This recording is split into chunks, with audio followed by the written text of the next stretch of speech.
Sensitisasi sistematis adalah pendekatan terapi untuk orang yang mengalami fobia.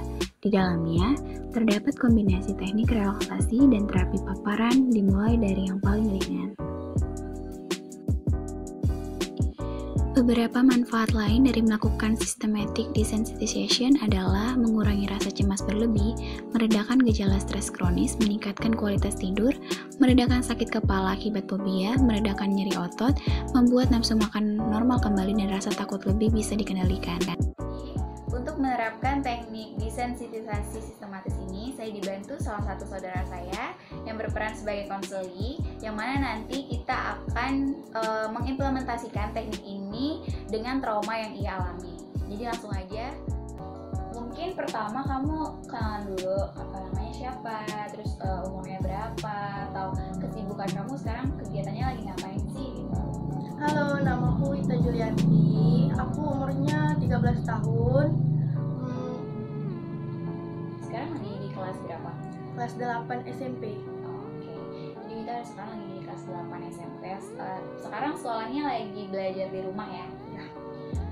Kira-kira nih, hal apa sih yang lagi ditakutin atau ada nggak sesuatu trauma yang lagi dialamin sama Wita? Kayak sampai sekarang tuh masih kerasa, masih suka kayak kalau misalnya ada keadaan itu ngebayangin suatu hal itu tuh masih ngerasa cemas atau emosinya tuh nggak stabil kayak gitu.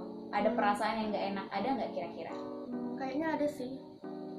Bisa nggak dijabarin atau diceritain sekarang tuh aku tuh lagi ngerasain ini nih, atau aku trauma sama hal ini gitu, bisa nggak? Atau mungkin biar lebih gampang nih, Wita boleh tulis 10 ketakutan Wita yang lagi Wita takutin atau hal yang Wita nggak suka tuh apa, boleh ditulis di sini.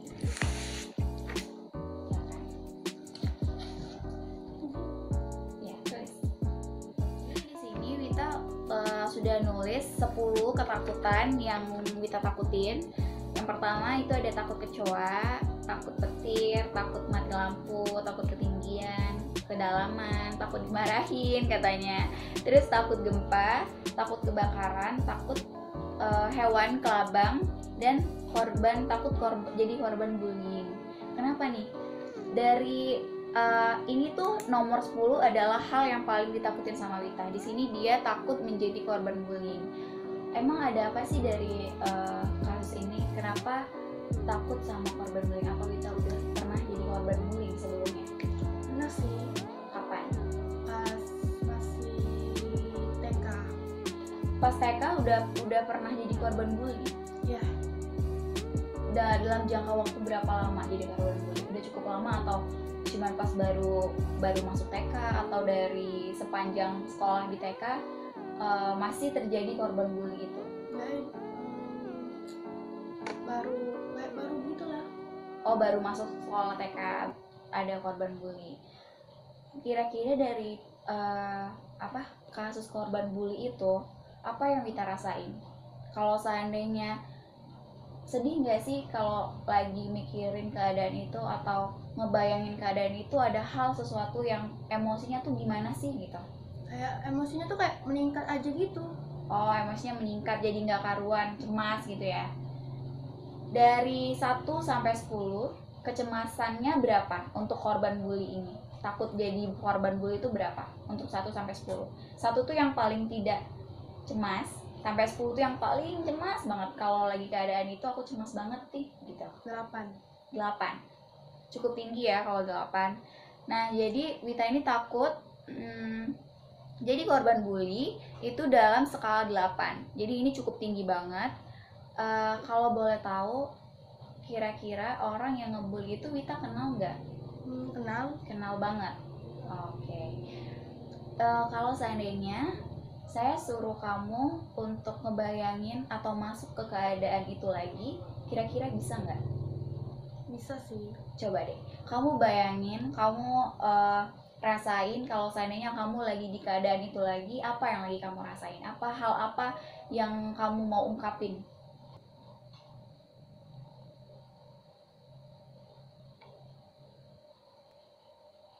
Nggak kuat, Mbak. Oke, boleh dibuka matanya. Jadi pada saat kamu lagi ada di posisi itu, kamu ngebayangin lagi keadaan itu, kamu masih merasa cemas. masih di skala 8 kecemasannya. Oke, berarti masih cukup tinggi. Nah, jadi sekarang kita masuk ke teknik desensitisasi sistematis, dimana kamu nanti tarik nafas, terus tahan 1-2 detik, nanti kamu hembuskan secara perlahan. Habis itu setelah kamu berulang dan sudah cukup mendapatkan ketenangan, kamu boleh lagi, kita coba lagi masuk ke situasi itu. Kira-kira masih sama nggak kecemasannya? Coba kamu tarik nafas, tahan 1-2 detik, habis itu hembuskan lewat mulut ya. Coba. Lagi, berulang.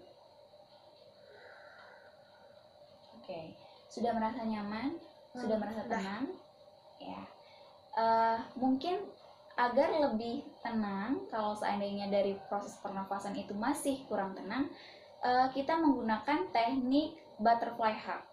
Jadi teknik butterfly hug ini adalah salah satu teknik relaksasi juga. Jadi kamu taruh tangannya di bahu, di lengan atas, ya. Habis itu kamu tarik nafas, hembuskan lagi, terus tangannya sambil ditepuk-tepuk seperti sayap kupu-kupu. Oke. Gitu, terus. Ya.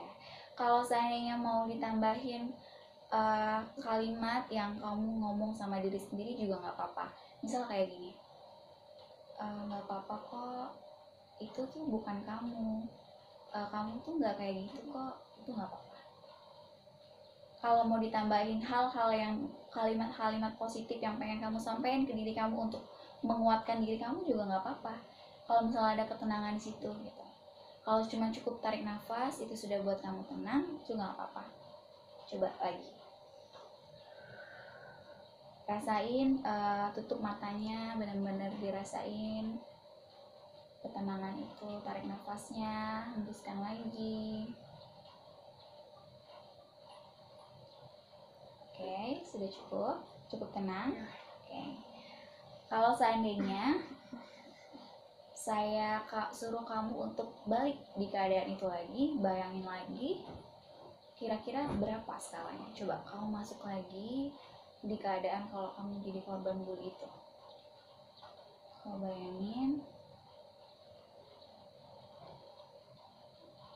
udah lumayan oke. Kira-kira berapa skalanya untuk kecemasannya? Udah berkurang apa belum? Udah. Berapa? 4. Oke, jadi kalau seandainya kamu lagi di posisi itu, lagi merasa keadaannya nggak baik, ada di keadaan di posisi kamu jadi korban bully lagi, atur emosinya, tenangin dirinya, relaksasi dulu, tarik nafas, dihembuskan lagi, atau dengan menggunakan butterfly hug juga boleh banget. Oke. Udah cukup tenang? Ya. Apakah dari teknik desensitisasi yang kita lakukan tadi sudah cukup memberikan ketenangan, memberikan rileks kalau seandainya Wita lagi ngebayangin atau berada di posisi menjadi korban bully itu? Udah cukup tenang. Udah cukup baik? Ya. Oke. Berarti teknik yang kita lakukan tadi, terapi yang kita terapkan dalam proses trauma yang Wita alami ini sudah cukup berhasil karena Wita mendapatkan ketenangan dan bisa mengontrol emosi dan kecemasan yang dia rasakan ketika dia berada di posisi itu.